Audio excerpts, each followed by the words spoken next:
இதனால தான் நம்ம நினைச்சதெல்லாம் நம்மளால சாதிக்க முடியலையா அப்படின்னு எனக்கு தெரிஞ்சுக்கும் போது செம ஃபேசினேட்டிங்காக இருந்துச்சு. நம்ம ரீசன் சொல்கிறோம், எக்ஸ்கியூஸ் சொல்கிறோன்னு எனக்கு ரெண்டு வேறன்னு புரியும் போது செம சூப்பராக இருந்துச்சு. ஒரு சைக்காலஜி புக் ரீட் பண்ணேன்.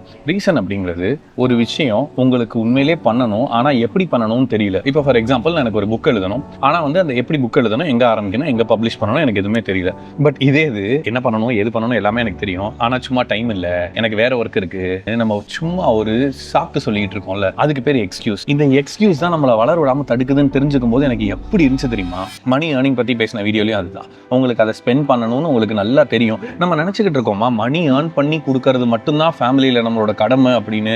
இல்ல, அவங்களுக்கு தேவையான சப்போர்ட்டும் அவங்களுக்கு தேவையான குவாலிட்டி டைமும் கொடுக்கறதும் நம்மளோட கடமை தான். ஆனா நமக்கு ப்ரீவியஸ் ஜென்ரேஷன்ல பணம் சம்பாரிச்சு கொடுத்தாலே ஒருத்தரோட கடமை முடிஞ்சிருச்சுன்னு நம்மள நிறைய தப்பா சொல்லி வளர்த்துருக்காங்க.